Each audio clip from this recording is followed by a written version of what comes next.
قرآن پاک نے کہا یہودیوں پہ اللہ نے ذلت مسلط کر دی ہے، یہ ذلیل ہے، ان کا کوئی دیش نہیں۔ یہ جہاں انہوں نے قبضہ کیا ہوا نا فلسطین میں، یہ قبضے کی جگہ ہے اور ایک مٹھی بھر ملک ہے، شاید 60-70 لاکھ آبادی ہو اسرائیل کی۔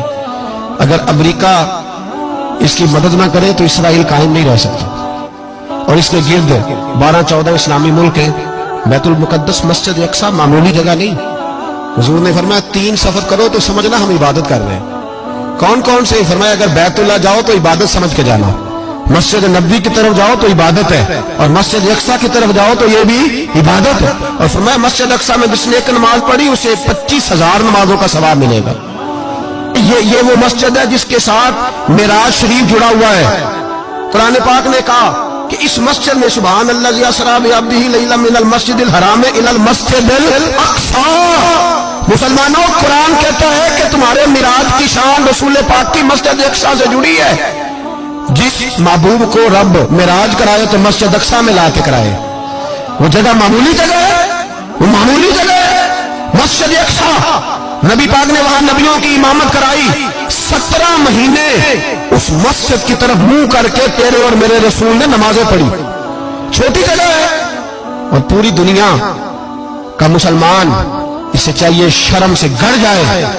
ایک امریکہ کا صدر بول کے کہتا ہے کہ اسرائیل کو اجازت ہے اسے دارالحکومت بنائے، اور مسلمان حکمران بیان دے رہے ہیں ظالموں، لٹیروں، تم اپنی سیاستیں چمکانے کے لیے پہلے ایک دوسرے کو گالیاں دیتے ہو، پھر اکٹھے بیٹھ جاتے ہو نمبرنگ کرنے کے لیے۔ تم دین کے اس مسئلے میں سارے اکٹھے کیوں نہیں بیٹھے؟ سارے پاکستان کے سیاستدانوں کو، علماء اور مشائخ کو چاہیے تھا ایک پیج پہ اکٹھے ہوتے، اکٹھے بیٹھ کے ایک بیان ہی دے دیتے، ایک بات ہی کر دیتے۔ پھر میرا سلوٹ ہے ترکی کے صدر کو، پھر میرا سلوٹ ہے ترکی کے صدر کو۔ عجیب بات ہے نا کہ اس کے پاس ایٹمی طاقت آپ سے کمزور ہے، آپ کی تگڑی ہے۔ اس کے پاس جو فوجی طاقتیں ہیں وہ اپنی جگہ پر آپ کی فوجی طاقتوں کا لوہا مانتی ہے دنیا، لیکن پھر مجھے کہنے دو نا، میدان میں بندہ ایٹمی طاقت سے نہیں لڑتا، ایمان کی قوت سے لڑتا ہے۔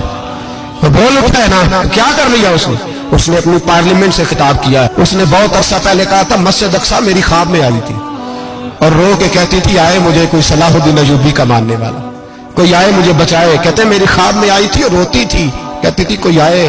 اور ایک شاعر نے کہا ہے مسجد اقصی نبی پاک کو بھی بلاتی ہے، کہتی ہے ایک بار پھر طیبہ فلسطین میں آ، راستہ دیکھتی ہے پھر مسجد اقصی تیرا، ایک بار پھر سے طیبہ سے فلسطین میں آ، راستہ دیکھتی ہے پھر مسجد اقصی تیرا۔ کوئی بول رہا ہے نہیں اتنا مقدس مقام، چھوٹے چھوٹے بیان، اور کہیں اکٹھے ہو جاؤ، پیش کوئی کر رہا ہوں بڑی جلدی اس امریکہ کو لوگ ٹوٹتا ہوا دیکھیں گے، اسے بکھرتا ہوا دیکھیں گے، اسے لرزتا ہوا دیکھیں گے، اس لیے کہ مقابلے رب رسول سے اتنے آسان نہیں۔